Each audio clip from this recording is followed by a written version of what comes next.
Eh, bueno, gracias por la oportunidad. Les quiero compartir un poco de mi interés en la complejidad fue a través de las ciencias cognitivas pues quiero compartirles por qué, ¿no? La relación de computación, complejidad y cognición.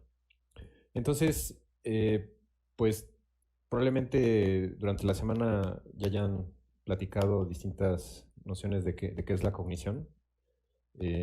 Aquí tenemos un video de un glóbulo blanco persiguiendo una bacteria y entre distintos glóbulos rojos. Entonces estos son glóbulos rojos, el glóbulo blanco. Y pues podemos describir que pues, este está huyendo y este lo está persiguiendo y lo atrapa y se lo come, ¿no?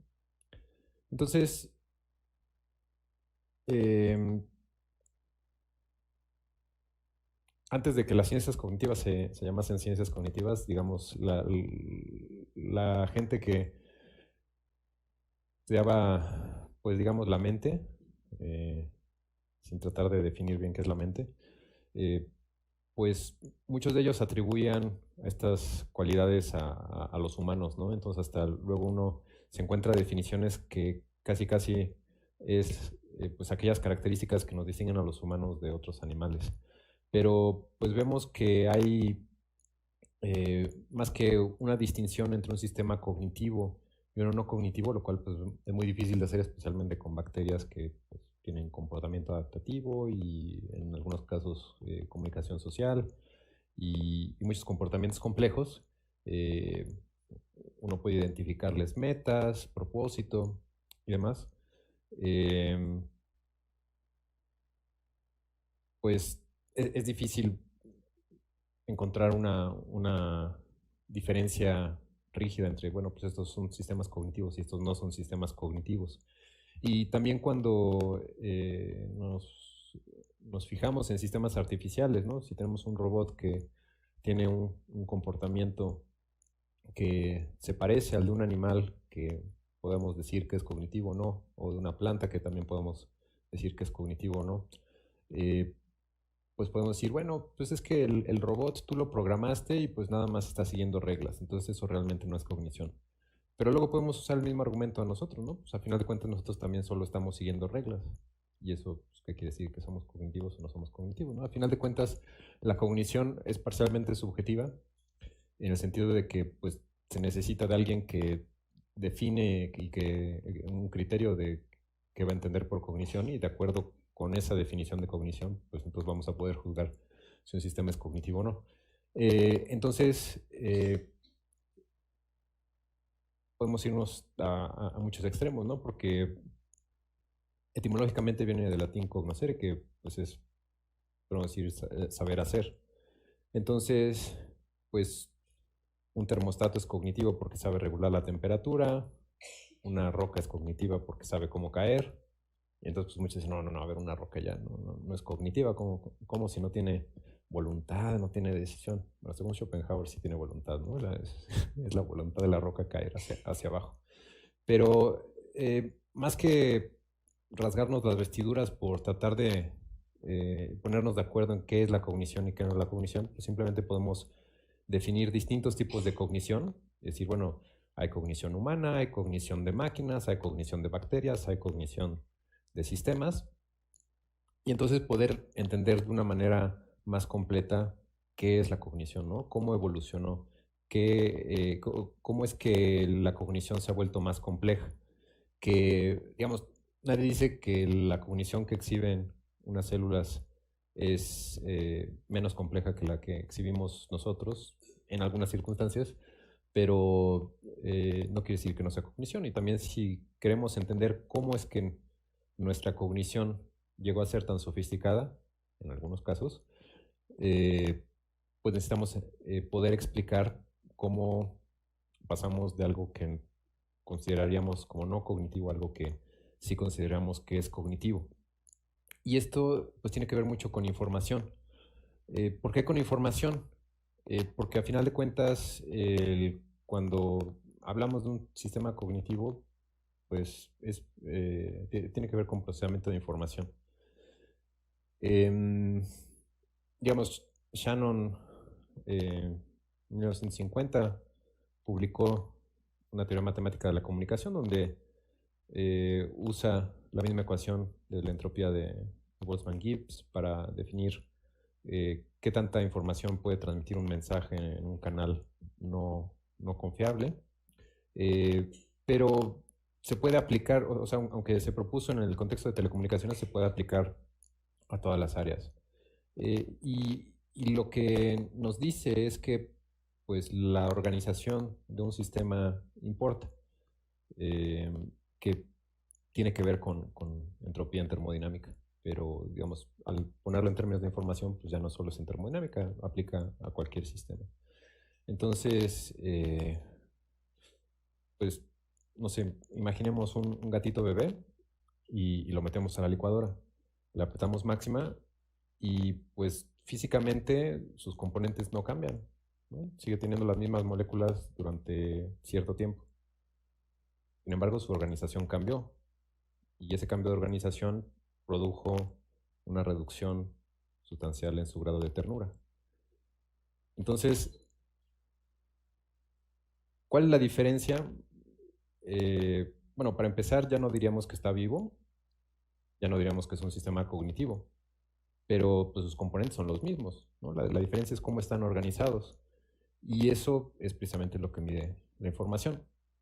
Y esto nos dice que pues, no es suficiente para estudiar tanto la biología como la cognición, las leyes de la física. No quiere decir que los sistemas biológicos o los sistemas cognitivos violen la segunda ley de la termodinámica o cualquier otra ley de la física. Quiere decir que hay situaciones, bueno, propiedades emergentes que se dan precisamente por cómo está organizada esa materia y esa energía, que restringen las posibilidades de la materia y de la energía. Y si no estudiamos esta interacción entre las escalas, cómo la información regula la materia y la energía, pues entonces no vamos a poder entender ni la biología ni la cognición. Digamos, otro ejemplo que ya no tiene tanto que ver con las ciencias cognitivas, pero como para darnos cuenta de la relevancia de la información en economía, pues usan modelos basados en la física, pero pues en la física hay leyes de conservación. La conservación de la materia, conservación de la energía, conservación del momento y demás. En la información no hay conservación, podemos generar información o destruirla casi a voluntad. Y lo mismo sucede con el valor. El valor monetario tiene que ver mucho más con información que con materia y energía. Históricamente, pues sí, había una correlación con el valor tanto físico como energético de cuál es el costo de producción. Eso era en muchos casos directamente proporcional al valor monetario. Pero eso ya cambió. Y, y pues mucho de esto tiene que ver con el significado de la información. Tradicionalmente, bueno, especialmente en la información de Shannon, el significado se asume que ya está dado por entendido entre las, emisor y receptor, pero pues también es un aspecto muy importante de la información, considerar el significado que distintos agentes le pueden dar a la misma información. Entonces podemos tener cambio de información no solo porque la organización cambia, sino la misma organización, el mismo patrón puede adquirir distintos significados y esto también se vuelve relevante. ¿Por qué? Porque el mismo fenómeno puede interpretarse de distinta manera por distintos agentes o por el mismo agente en distintos contextos.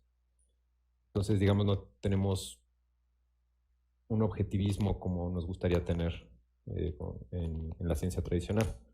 Y, digamos, tomando una perspectiva histórica, para poner un poco a la información y ahora que vamos a hablar de computación en contexto, durante la historia de nuestra especie podemos identificar tres grandes revoluciones. La de la agricultura, que podemos decir que trató principalmente con el control de la materia, la industrial, que podemos decir que trató principalmente el control de la energía, y la revolución que pues, hemos tenido desde mediados del siglo XX en información, que obviamente trata de la regulación de la información, principalmente, ¿no? O sea, todos han estado relacionados, digamos, al controlar mejor información también controlamos mejor materia y energía, pero digamos se han caracterizado por dominar más esto. Entonces, si estamos de acuerdo que la cognición tiene que ver con el procesamiento de información, pues es natural que antes de que tuviéramos un control sobre la información, pues nuestro entendimiento sobre la cognición fuera muy limitado, que es precisamente sobre el proceso de información. Y pues bueno, el procesamiento de información le llamamos computación, ¿no? Y no hay computación, no podemos hablar de cognición. Si estamos de acuerdo que tiene que ver más con la información y cómo transformamos esa información, cómo el significado de la información produce acciones, pues necesitamos entender qué es la computación.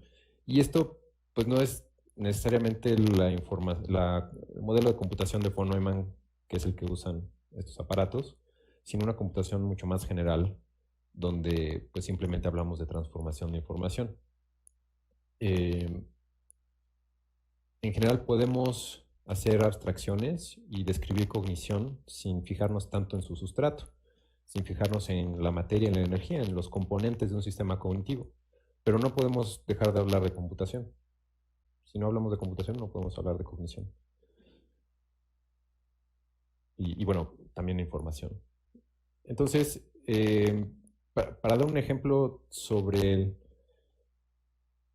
qué implicaciones tiene el poder manipular la transformación de la información en la computación, me gusta usar el juego de la vida, que digamos es un autómata celular, lo propuso John Conway en 1970. Tiene reglas muy sencillas.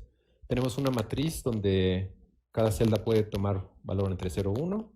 0 podemos decir que la célula está muerta, 1 que la célula está viva, y contamos cuántos vecinos tiene cada celda. No importa en qué posición, simplemente la suma total de sus 8 posibles vecinos. Y si tiene muy pocos vecinos, digamos, no tiene ninguno, solo tiene uno, pues la célula está muy sola, le da frío y se muere. Si tiene demasiados vecinos, pues no hay suficientes alimentos y también se muere. Entonces, para que se mantenga viva, tiene que haber solo 2 o 3 vecinos. Y alrededor de una célula muerta, si hay exactamente 3 vecinos, van a ser una célula viva. Entonces, les muestro unas simulaciones en un simulador que pueden bajar, se llama Golem. Y ahorita lo voy a pasar por acá.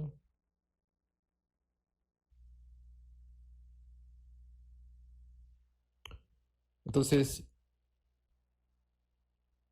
digamos, acá podemos pintar celdas y ver qué pasa, ¿no? Si tenemos una celda, pues se muere. Tenemos 2 celdas, cada una tiene solo un vecino, pues las 2 se mueren. Ponemos 3 celdas. Tenemos un comportamiento oscilatorio. Lo que sucede es que la célula del centro siempre tiene 2 vecinos, entonces, si recuerdan, 2 o 3 vecinos, sigues viva. Las de los extremos solo tienen un vecino, entonces mueren. Pero, en este caso, pues este tiene 3 vecinos, este tiene 3 vecinos, entonces aquí van a ser una nueva. Entonces, por eso se da ese comportamiento cíclico. Agreguémosle otra aquí. Y esta es una estructura estable porque todas las celdas tienen 2 vecinos. Y ahí se queda.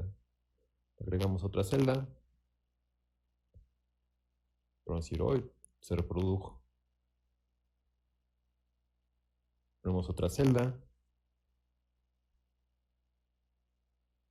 Lo voy a poner un poquito más rápido.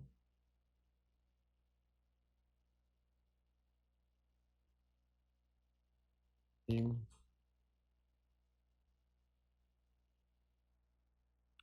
bueno, por ahí hay estos bichos que se llaman deslizadores que se mueven en el espacio. Y pues digamos en las reglas nunca se dijo va a haber movimiento, ¿no? ¿De dónde viene este movimiento? Pues es una propiedad emergente de las interacciones entre las celdas. Y déjenme poner algunos ejemplos. Entonces, por ejemplo, aquí tenemos un estado inicial con solo 7 celdas. Y pues es un sistema determinista, no tienen aleatoriedad, las fronteras son abiertas, entonces no hay problema de qué es lo que pasa fuera del sistema. Tenemos las reglas, entonces en principio podríamos poder predecir todo lo que va a suceder hacia el futuro.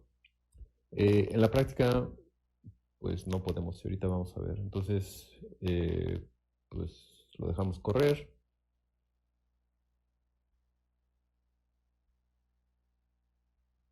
Por ahí salen unos deslizadores, otro deslizador se escapa. Vamos, aquí tenemos estructuras estables, zonas de actividad. Este deslizador choca con este, se destruyen, un oscilador. Y pues digamos, todos estos patrones no solo son difíciles de predecir, no más bien no nos pueden predecir a priori, sino simplemente si nos interesaría una propiedad macroscópica como cuánto tiempo tardará en estabilizarse, esto quiere decir que la población ya deje de cambiar. Aquí arriba ponen la población, cuántas células vivas hay. Entonces, pues, digamos, hay estas estructuras que son regulares, entonces cuando se estabiliza, estas pueden seguir cambiando, pero digamos ya no hay esta actividad y decimos que el sistema ya se estabilizó. O puede haber deslizadores que se sigan moviendo, pero se están moviendo hacia el infinito, ya no interactúan. Entonces, pues sigue pasando el tiempo y no sabemos si se va a detener o no, o cuándo. Entonces, de hecho, esta propiedad tiene que ver un poco con el problema del alto en computación, en el sentido que no podemos saber antes de que suceda cuándo va a suceder algo, ¿no? Y pues bueno, ya pasó. Pues es, no sé, la generación 5000 y tantos. Y pues bueno, podemos encontrar un montón de estructuras. Por ejemplo, aquí tenemos eh, estas que se llaman naves espaciales, que se mueven en distintas direcciones a distintas velocidades en el espacio.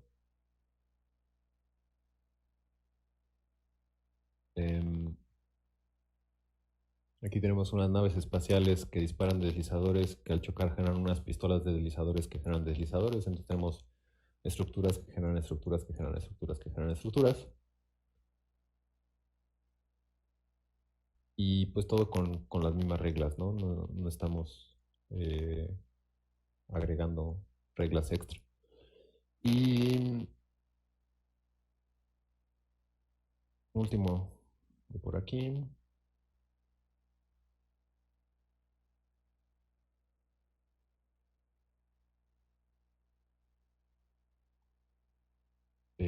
Pues bueno, al parecer gente sin mucha vida social se ha dedicado a diseñar circuitos en este juego de la vida. Entonces aquí, bueno, se ha demostrado que se puede construir una máquina de Turing en el juego de la vida. Entonces, pues con estas distintas estructuras, pues hay compuertas lógicas, se hacen operaciones. Entonces, ven por aquí que hay flujos de deslizadores y hay espacios, bueno, interrupciones en esos flujos, esos pues, representan bits. Y pues después aquí no sé qué está haciendo, si una suma o algo así. Y pues hay memoria en estas estructuras y pues está haciendo algo, ¿no? ¿Quién sabe? No estoy diciendo que programar esta máquina de Turing sea algo fácil, pero en teoría cualquier función computable se puede computar en el juego de la vida. Entonces es capaz de computación universal. Entonces, si podemos computar cualquier función con un sistemita tan simple, pues mucha gente dice que pues, no se necesita mucho para explicar toda la complejidad que nos rodea. Pero bueno, regresemos a aquí y ya se me perdió la otra presentación. Ahí estamos. Entonces, digamos, este es un videito. Ya este es el último ejemplo de juego de la vida, no se preocupen. Tenemos ahí una nave espacial feliz fluyendo por el espacio con sus amigas naves espaciales.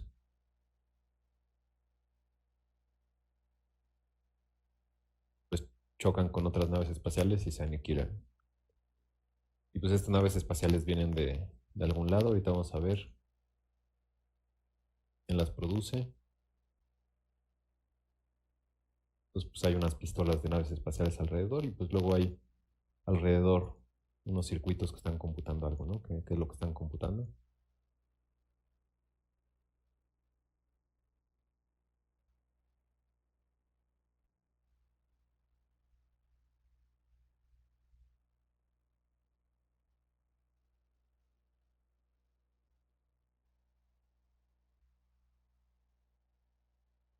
Pues está computando a sí mismo.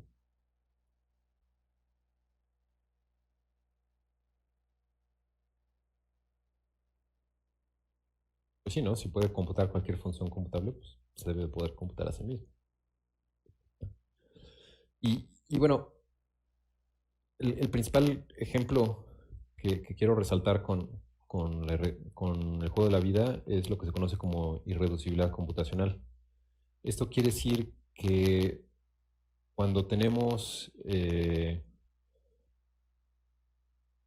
cuando tenemos un sistema que está haciendo cómputo, en muchos casos, y ahorita vamos a ver qué tipo de sistemas son los que tienen esas características, eh, no es posible predecir cuál va a ser el futuro sin pasar por todos los estados intermedios.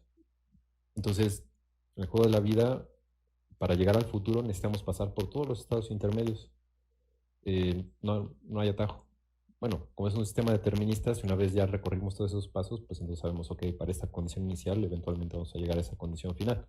Pero eso ya es a posteriori, a priori no podemos decir mucho. Y por eso decía que está relacionado con el problema de paro, que es pues, un problema clásico en computación, ¿no? Eh, que no se puede saber si una máquina de Turing va a parar o no hasta que ya se paró. Eh, una máquina en general. Y si conocemos algo sobre esa máquina de Turing que nos puede decir información extra, entonces sí podemos, pero después esa cosa extra se llama un oráculo y después con ese oráculo podemos construir otra máquina de Turing de la cual no podemos calcular su función de alto.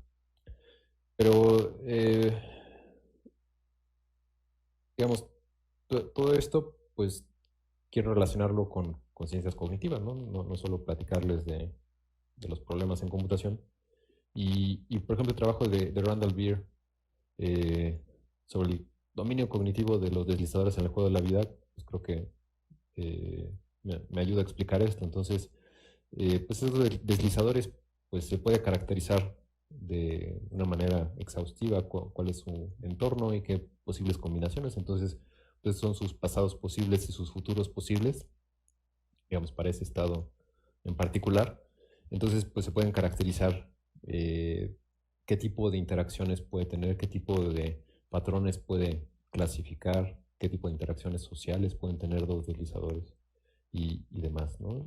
Pues esto también está relacionado un poco con otros estudios que Randall Beer y otras personas han hecho sobre cognición mínima, que pues es básicamente utilizar simulaciones computacionales para hacer modelos lo más simples posibles de algo que podamos llamar cognitivo, y entonces entender cuál es la dinámica de la información, por ejemplo, en estos sistemas. Eh, Cómo es que ciertas señales que podríamos llamar representación fluyen por el sistema cognitivo. Y es que a final de cuentas, eh, pues es- estos, las simulaciones nos sirven como herramientas para estudiar la complejidad de estos sistemas. Y, y entonces, pues bueno, ¿qué es lo que queremos decir con complejidad? Eh, Hay docenas de definiciones de complejidad, a veces se confunde con algo que es complicado, con algo que es caótico, pero eh, si nos vamos a su etimología, complejidad viene del latín plexus, que quiere decir entretejido. Entonces, algo complejo es algo difícil de separar. ¿Por qué va a ser difícil de separar? Porque sus componentes tienen interacciones relevantes. ¿Qué quiere decir que haya interacciones relevantes? Que yo no voy a poder entender o describir o predecir el futuro de un componente si no tengo información de otro componente. Entonces, no sé, pongamos un ejemplo, ¿no? Tienen su amigo de la infancia, Pepe, y conocen todo lo que hay todo lo que pueden conocer de PP lo saben, ¿no? ¿Qué le gusta, qué no le gusta? Eh, qué responde cuando lo alburean, todo, ¿no? Entonces, supongamos que tienen las leyes de Pepe, entonces lo pueden predecir completamente. Y, y de repente Pepe entra a estudiar a la Facultad de Psicología, conoce a Lupita, se enamoran, empiezan a salir, y de repente notamos que ya no sigue Pepe sus leyes, algo raro le está pasando. Eh, pues ya no dice tantas groserías, se baña más seguido, empieza a escuchar a Luis Miguel y, y pues no podemos explicarlo, ¿no? Eh, y no es que Pepe haya sido otro, sino que la interacción que empieza a establecer con Lupita genera información nueva y esa información nueva pues no la teníamos antes. Y esa información nueva genera cambios en el comportamiento de Pepe.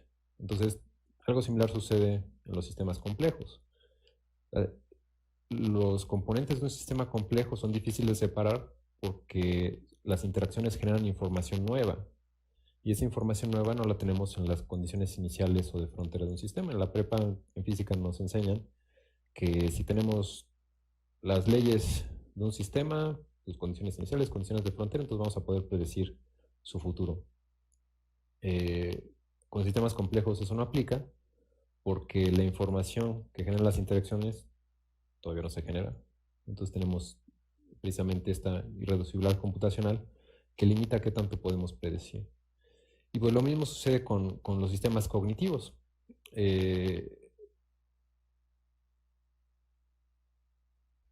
Sabemos que los sistemas cognitivos pues están en constante interacción con su entorno y también en la mayoría de los casos, ya sean modelos de sistemas cognitivos o sistemas cognitivos artificiales o sistemas cognitivos biológicos o sistemas cognitivos sociales, pues hay interacciones entre los componentes y pues esa interacción genera información nueva, entonces pues eso limita la predicción que podamos tener. Entonces, pues esta es una característica inherente de los sistemas complejos, no es algo que haya que esconder o deshacerse, es simplemente una cualidad esencial.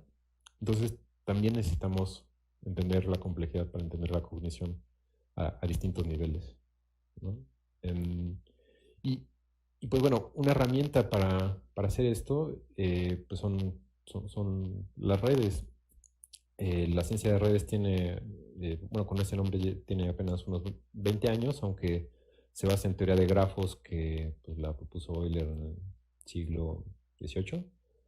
Pero, pues digamos, sus usos habían sido principalmente en matemáticas y en sociología, eh, segunda mitad del siglo XX.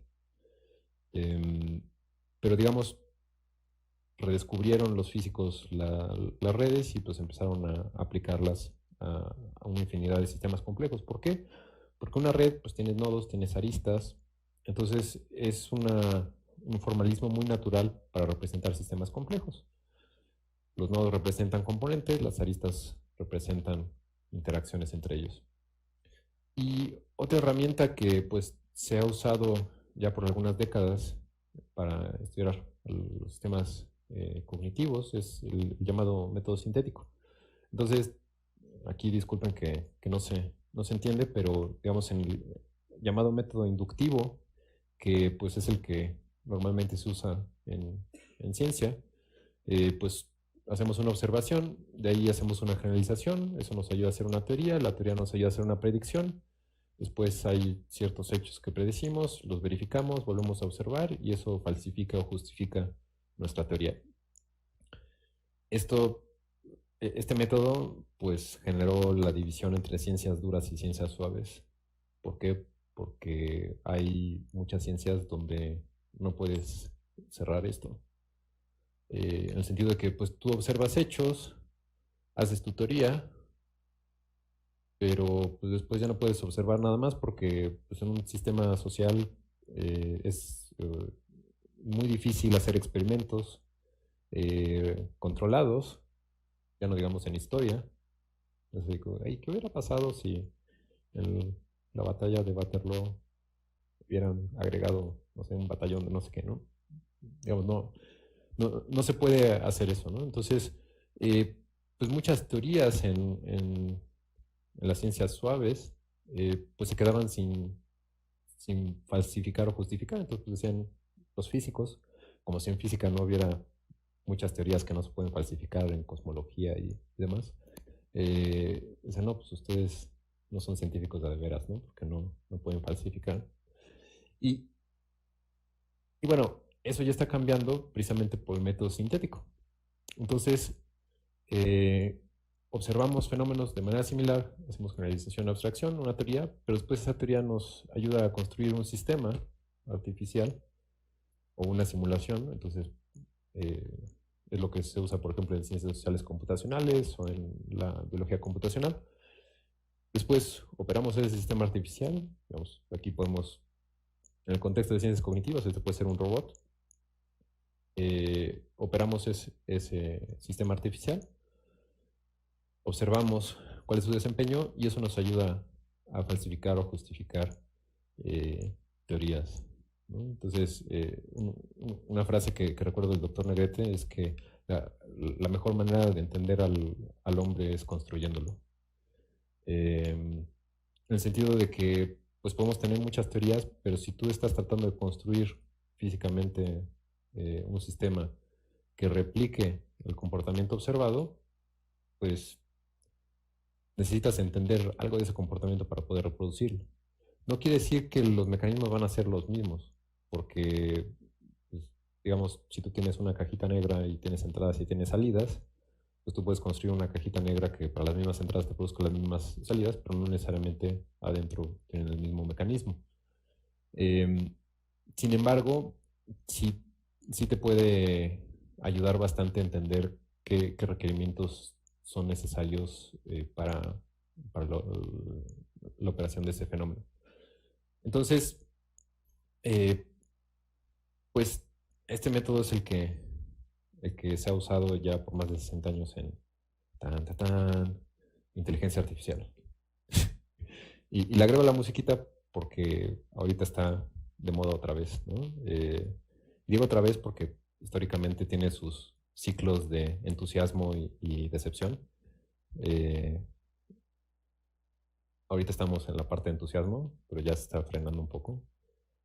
Pero están invirtiendo tantos miles de millones de dólares que yo creo que nos quedan unos 5 o 10 años todavía antes de que se den cuenta de que Siri todavía no nos entiende y los autos autónomos todavía necesitan un chofer. Bueno, pero pues la inteligencia artificial nos ayuda no solo para construir sistemas artificiales que, pues digamos, exhiban propiedades que llamemos inteligentes, que, pues no sé, como un dato curioso, probablemente hayan escuchado de la prueba de Turing, que pues es como una prueba para ver si una máquina es inteligente o no, en un contexto muy limitado, ¿no? De conversación. Los primeros programas que pasaron esta prueba de Turing en los 90s lo hicieron, bueno, con gente no experta, básicamente introduciendo errores ortográficos en sus respuestas. Entonces, pues, la gente veía la respuesta, tiene errores de dedo, pues no, pues es el humano, las máquinas no se equivocan. Entonces, se engañaron a los humanos no siendo tan inteligentes como humanos, sino siendo tan tontos como humanos. Bueno, dirán, no, es que ese no es el propósito de la inteligencia artificial. Pero el, el hecho es que pues se tratan de resolver distintos problemas con distintas técnicas, pero relacionado con ciencias cognitivas, pues si estamos construyendo sistemas que tratan de imitar resolución de problemas, clasificación de patrones y demás, aunque los mecanismos sean distintos, porque, digamos, por poner solo un ejemplo, la visión computacional es muy diferente a cómo percibimos visualmente pues los vertebrados, ¿no? Y también invertebrados. Entonces, aún así, pues mucha gente dice que la inteligencia artificial pues, nos ayuda a entender mejor la inteligencia natural, ¿no? De manera similar, la vida artificial nos ayuda a entender la vida biológica. Y es precisamente porque se usa este método sintético. Pero pues no es necesariamente con este propósito. Y a final de cuentas, hemos tenido este entusiasmo desmedido por la inteligencia artificial, no porque se hayan desarrollado técnicas nuevas, digamos, las técnicas ya se habían propuesto hace pues, bastante tiempo, pero por un lado tenemos más poder de cómputo y por otro tenemos más información. Eh, digamos, hay distintos avances que pues, son exponenciales. Está la ley de Moore, que digamos, ya tiene como 10 años que se desaceleró, eh, en, que dice cada 18 meses, cada 2 años, se duplican pues, el número de transistores que caben en un chip, el, la velocidad de transmisión en redes de telecomunicación, la velocidad de los procesadores que también ya se detuvo hace unas décadas, eh, porque se calentaban demasiado, simplemente se derretían. Eh, ¿qué otras cosas se han duplicado? La capacidad de almacenaje de los discos duros, otras cosas se han reducido considerablemente, que pues, es el costo de almacenamiento, entonces pues, ya nos cuesta menos, pues entonces guardamos más. Entonces, algunas estimaciones dicen que más o menos cada 2 años se duplican todos los datos que nuestra especie ha generado, ¿no? Entonces, 2019-2020 se van a producir más datos que desde el origen de la humanidad hasta 2018, ¿no? Y 2021-2022 se va a volver a duplicar eso. Pero, ¿qué hacemos con tantos datos? Antier estuve en Intel y nos comentaron que solo el 2% de los datos que se almacenan se usan. Entonces, pues, ¿para qué? ¿Para qué queremos tantos datos, no?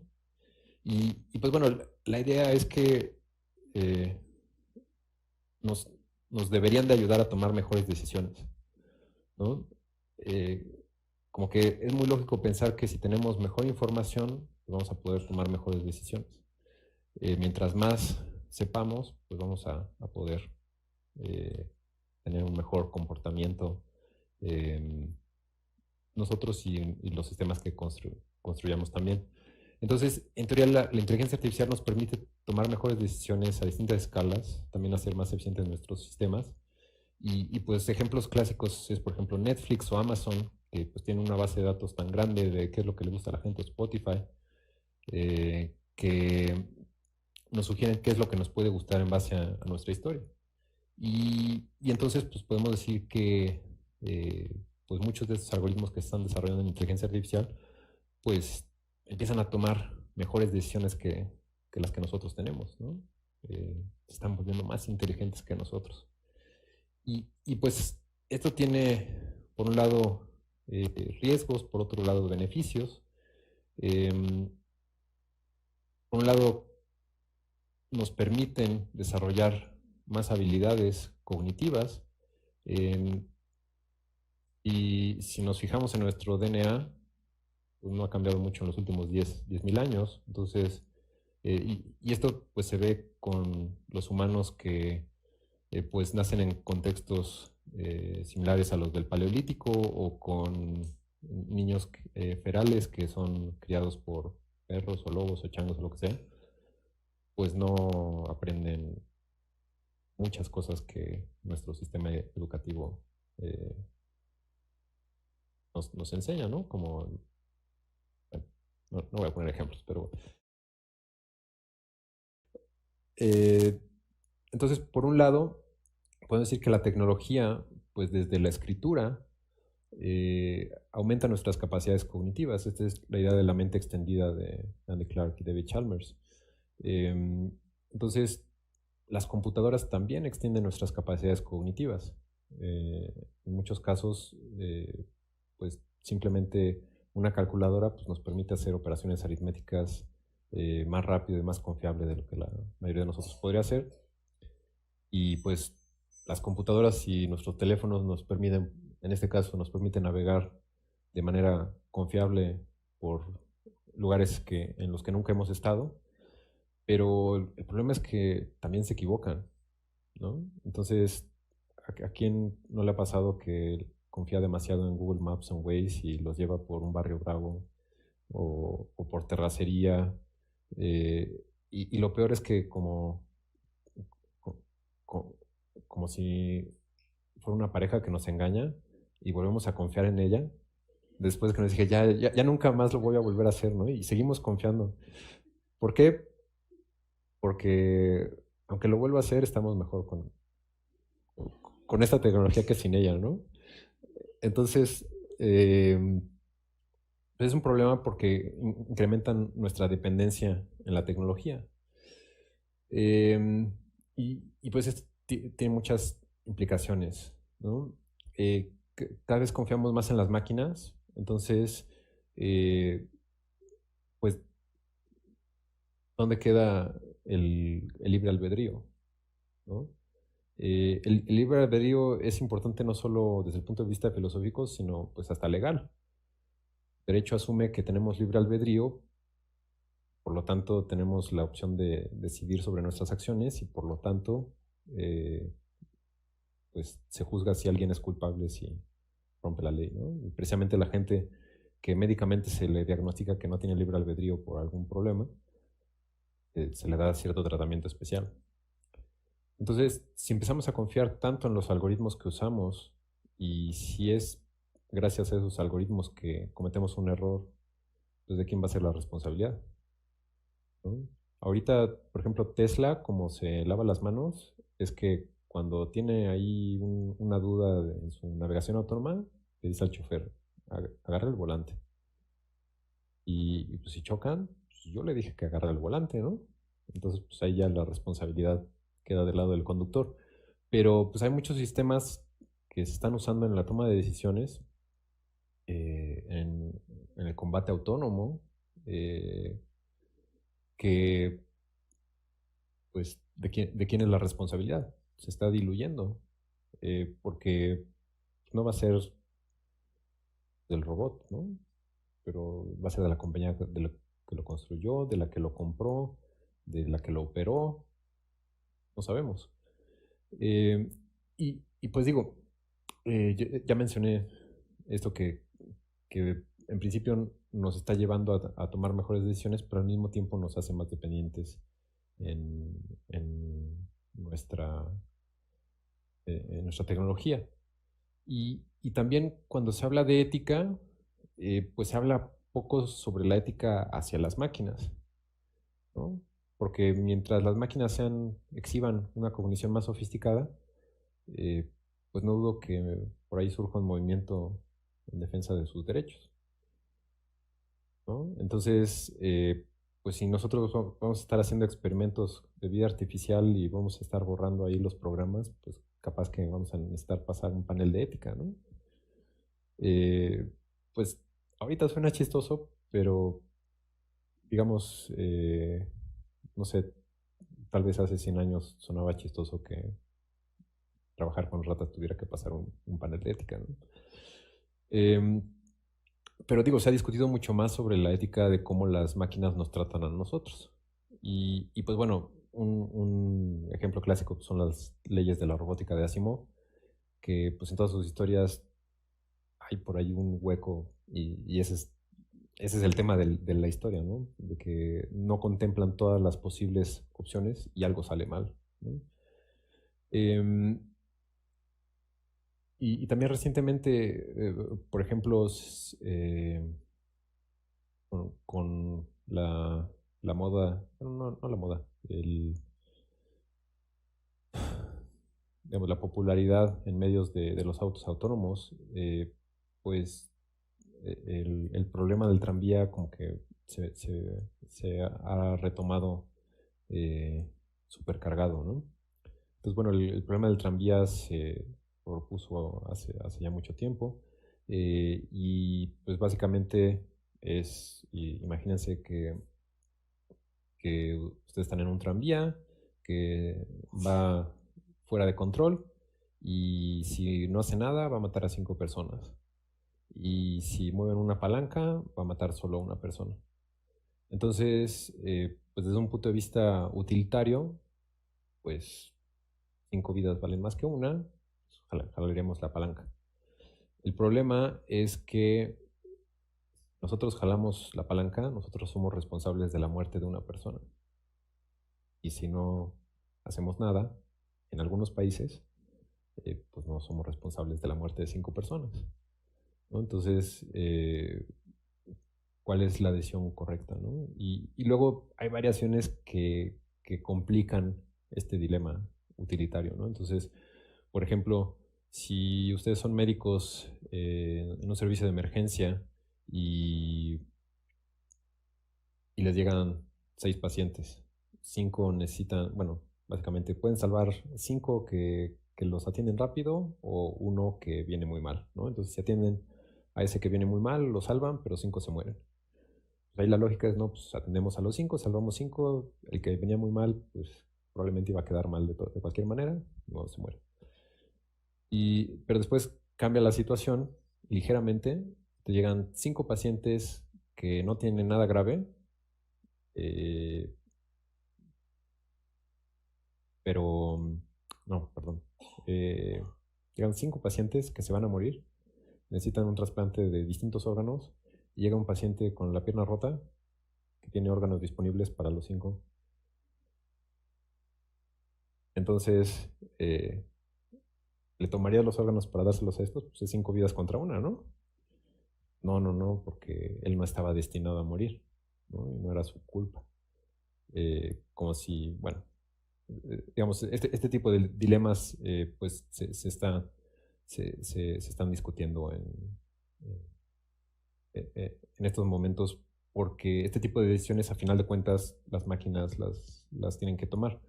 Que también en muchos casos es exagerado, ¿no? Porque uno podría pensar, bueno, ¿qué es lo que pasa si un auto autónomo va a 120 kilómetros por hora y está a 10 metros de un precipicio? Así como que, bueno, pues no debería de ir a esa velocidad en esa situación. Entonces, en principio, un auto autónomo bien diseñado nunca debería de pasar por ese dilema. Y si hay alguna falla mecánica o que brinca un niño y el auto no puede reaccionar, pues no importa qué sistema moral tenga el auto, no va a poder reaccionar, ¿no? Entonces, pues como que nos podrían decir, bueno, ese no es un problema tan grande, ¿no? Pero siempre vamos a encontrar un contexto donde se pueda hacer un problema. Y ya se están encontrando, ¿no?